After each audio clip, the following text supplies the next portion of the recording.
UPPCS prelims 2025 mentorship programme के अंतर्गत हमारा पहले सप्ताह का टारगेट कंप्लीट हो गया है। आज हम दूसरे सप्ताह के टारगेट की बातचीत करेंगे।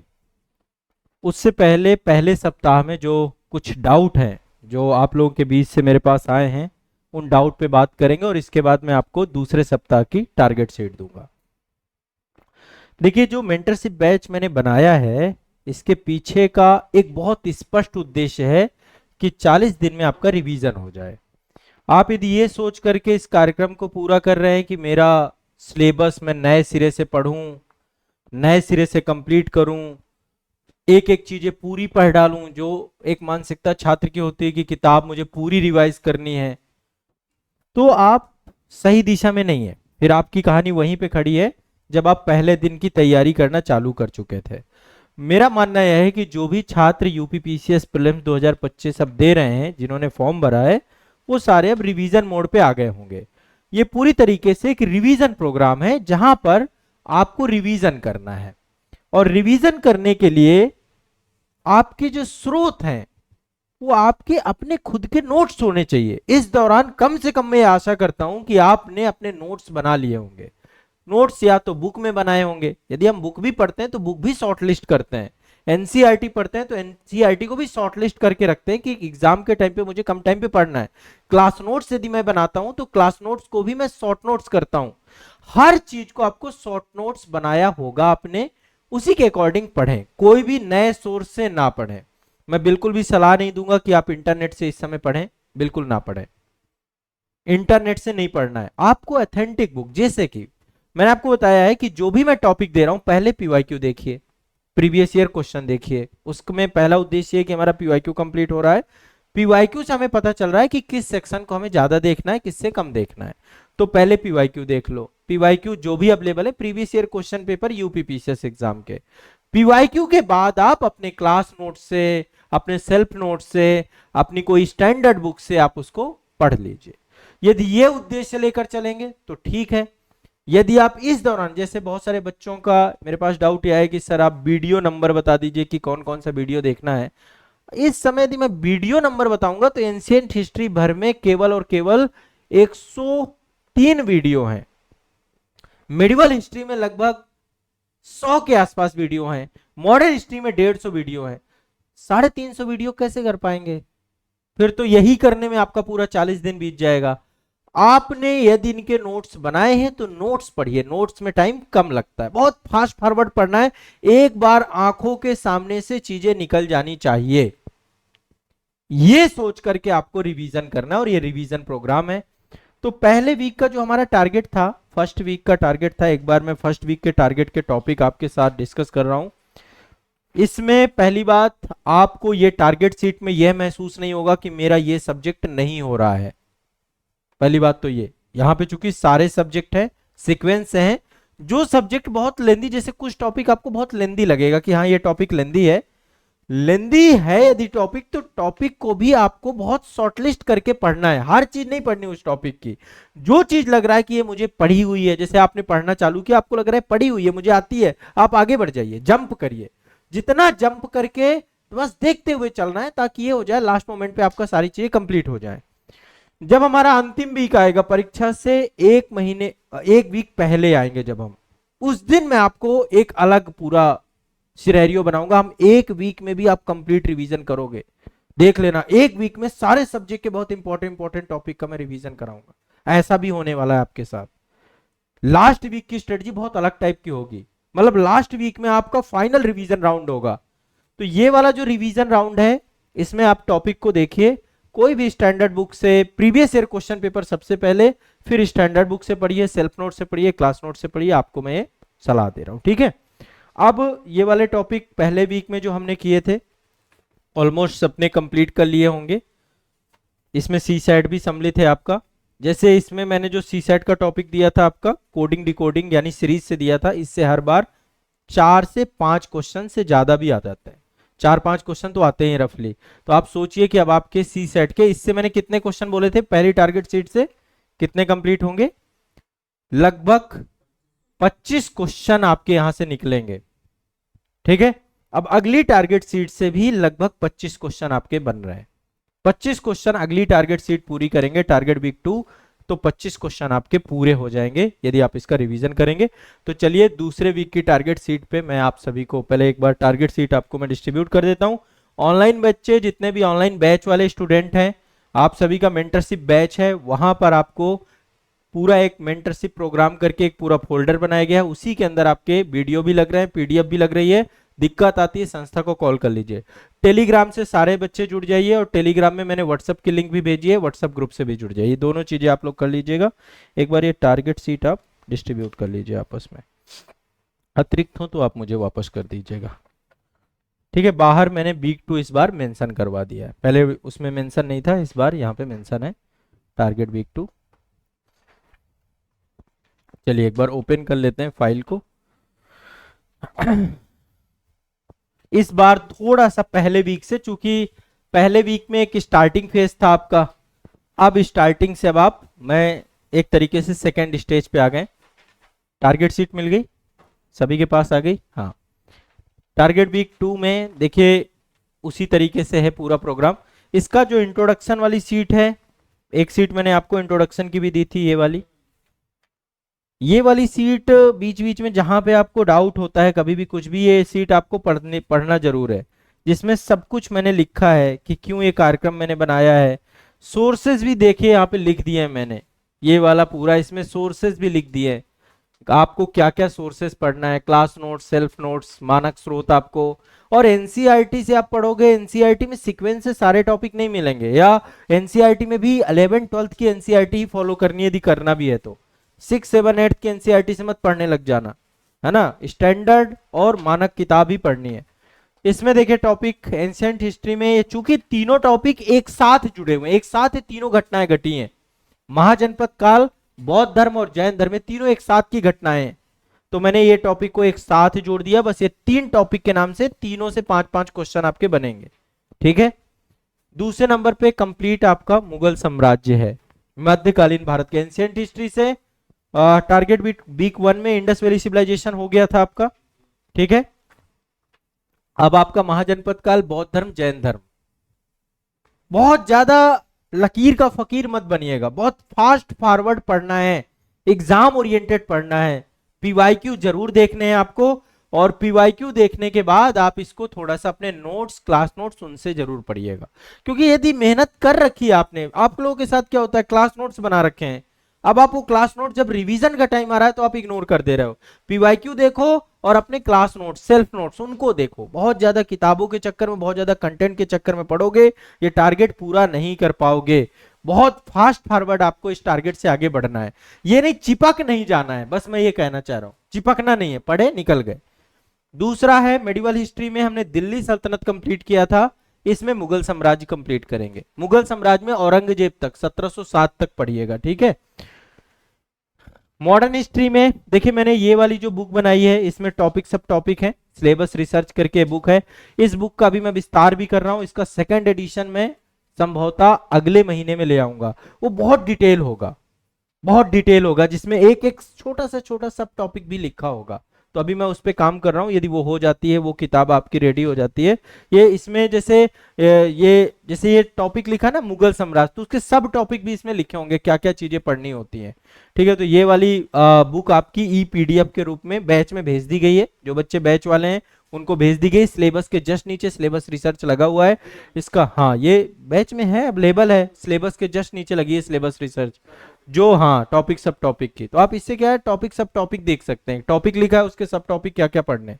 अभी इसका डिटेल आ जाएगा, और मैं डिटेल सेकंड एडिशन में निकाल दूंगा, पहले एडिशन में ये कि आ चुकी है, तो इससे आपको और स्पष्टता मिलेगी कि इसके अंदर क्या क्या चीजें पढ़नी है मुझे, ठीक है।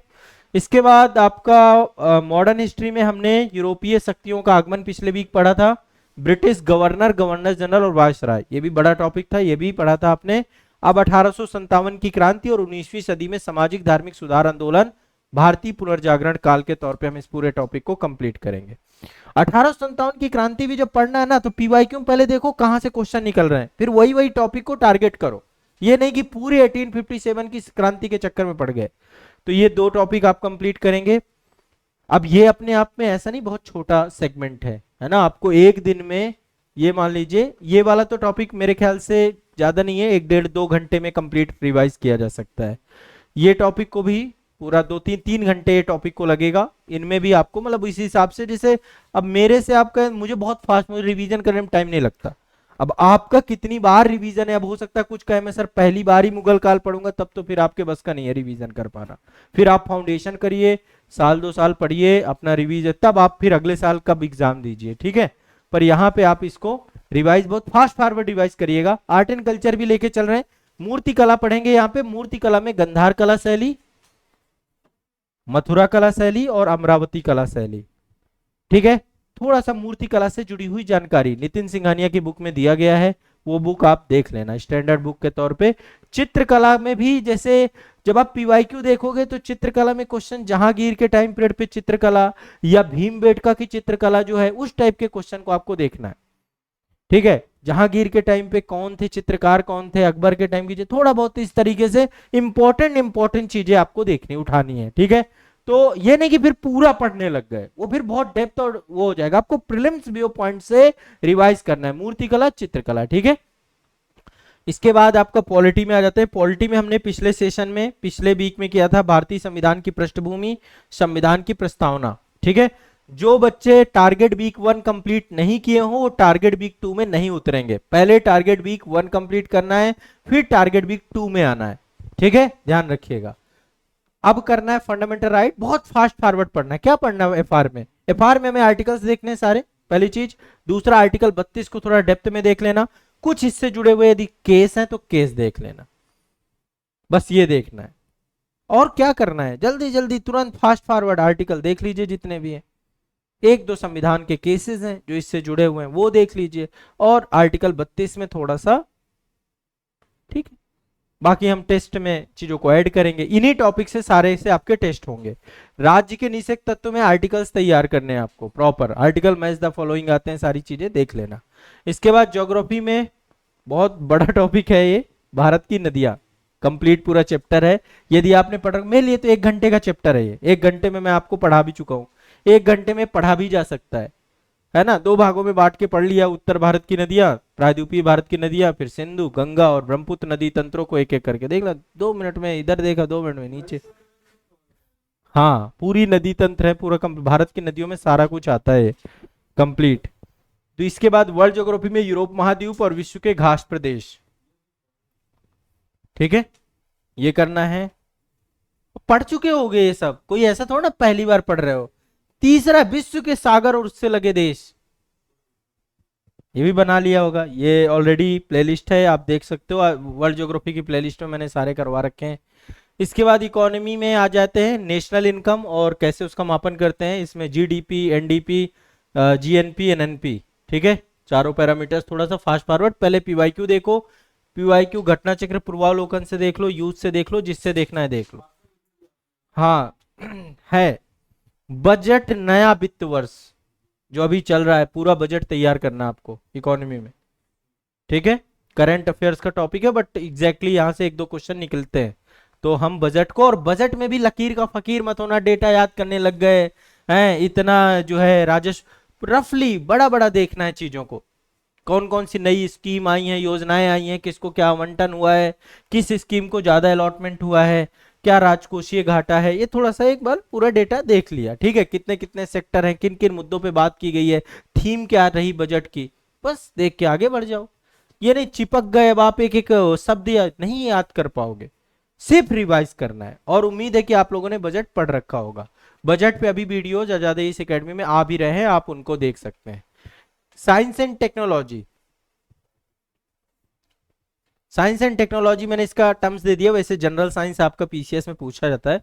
बायो में बॉटनी, पादप जगत, है ना, जाइलम, फ्लोएम, पौधों से जुड़ी हुई जितनी चीजें हैं वो आपको यहाँ पे तैयार करनी है, और जूलॉजी, प्राणी जगत, ये दोनों आप देख लेना। सब टॉपिक इसमें दिए गए हैं, टॉपिक सब टॉपिक की बुक में। इसके बाद ध्वनि आ जाएंगे, फिजिक्स में साउंड तैयार करेंगे, ठीक है। केमिस्ट्री में धातु, अधातु और उनके यौगिक तैयार करेंगे। ये सब आपको कहाँ मिलेगा? वाणी प्रकाशन की जो बुक आती है बायो की, फिजिक्स केमिस्ट्री की, उसमें से चीजें मिल जाएंगी, घटना चक्र में भी मिल जाएंगे। इन्वायरमेंट, पर्यावरण प्रदूषण का टॉपिक पढ़ेंगे, जलवायु परिवर्तन और वैश्विक प्रयास पढ़ेंगे एनवायरनमेंट में। सीओपी इसमें तैयार करने हैं, 2-3 रिसेंट सीओपी जो पहले हो चुके हैं और जो आगामी सीओपी होना है उसे देख लेना है, ठीक है। और शुरुआती क्या क्या प्रयास किए गए, रियो 1992 में जो स्टार्टिंग होती है, उससे पहले स्टॉकहोम्स, रियो 10, रियो 5, रियो 20, ये थोड़ा सा देख लेना क्या क्या वैश्विक प्रयास हुए। क्योटो प्रोटोकॉल रफली देख लेना यहाँ पे, ठीक है।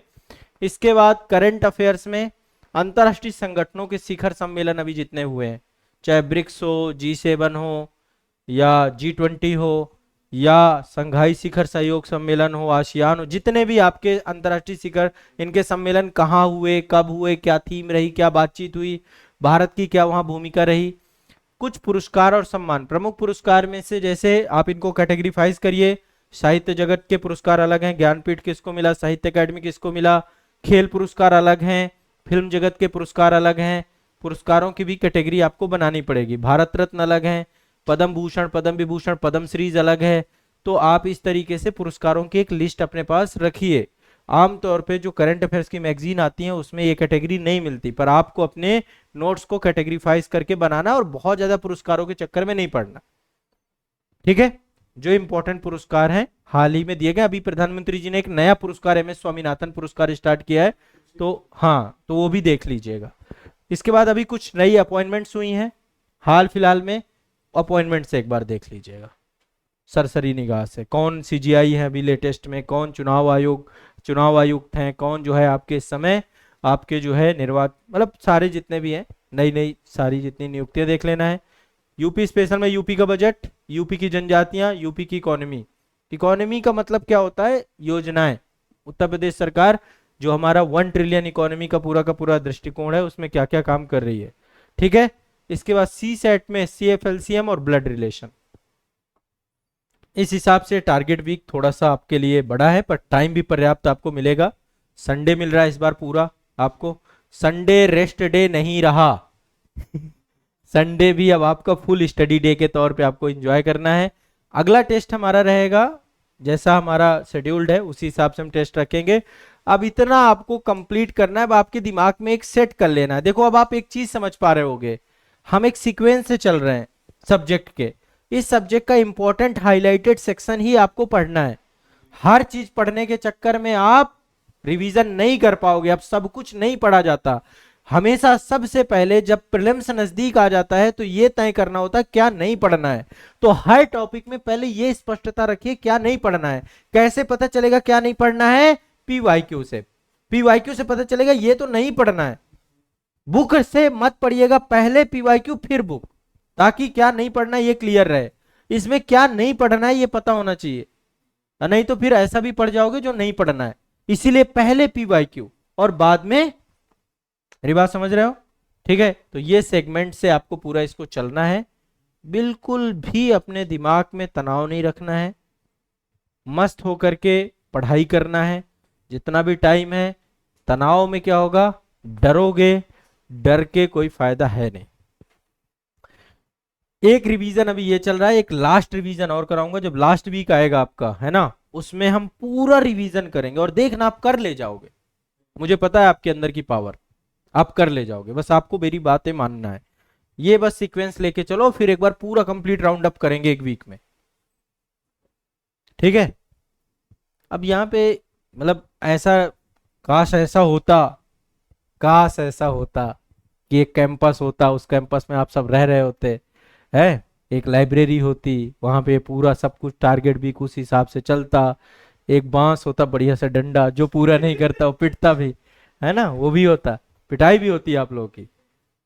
फिर प्रॉपर आप एक ये होता कि हमारे साथ था जब हम विद्यालय में पढ़ते थे, तो शाम को टीचर हमारे, मतलब स्कूल कंप्लीट हुआ, खेलो कूदो, फिर शाम को फिर क्लासरूम में आओ। हॉस्टल में रहते थे, बहुत डिसिप्लिन लाइफ होती थी।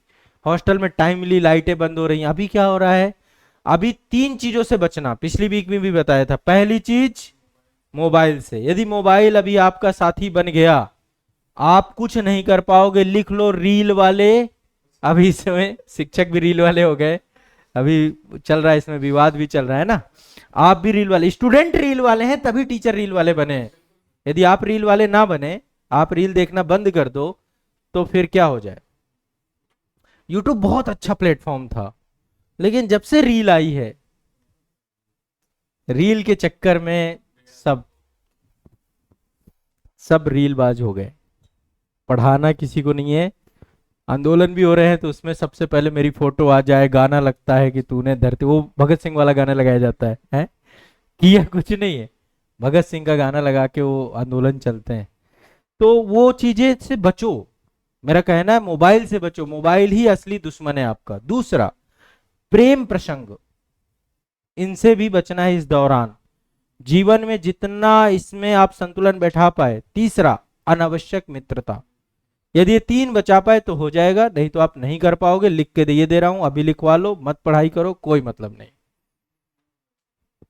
सिलेक्शन तो नहीं है होगा, रह जाओगे आप। और यदि इतने तीनों में संतुलन कर ले गए, मोबाइल से बच ले गए, थोड़ा अपने समय को बचा ले गए, तो आपका सिलेक्शन, क्योंकि अब आपको कोई डिस्टर्ब करने वाला नहीं है।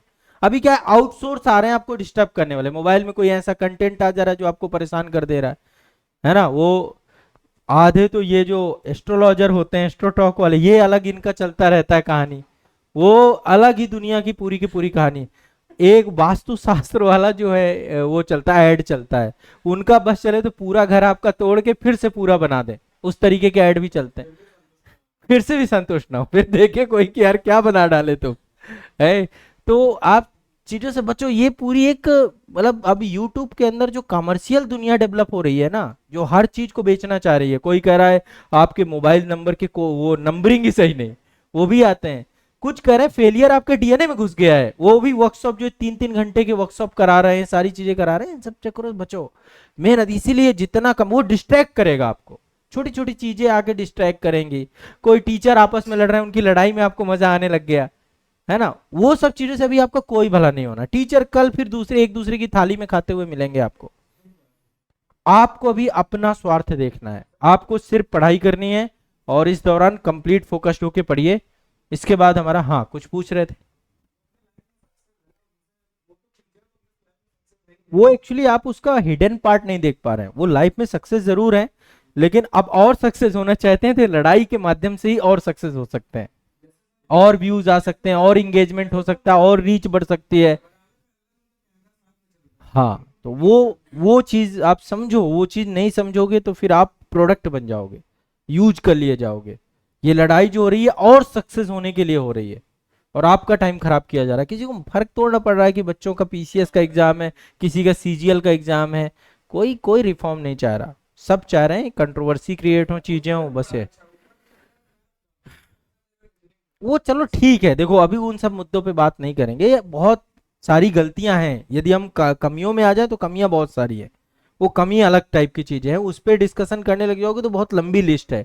लेकिन कमी को सुधार करने का जो दावा ठोक रहे हैं वो कितने स्वच्छ हैं, जो कह रहे हैं हम सुधार करने के लिए लग रहे हैं, उनकी मनसा कितनी पवित्र है, उसमें भी तो प्रश्न चिन्ह है ना।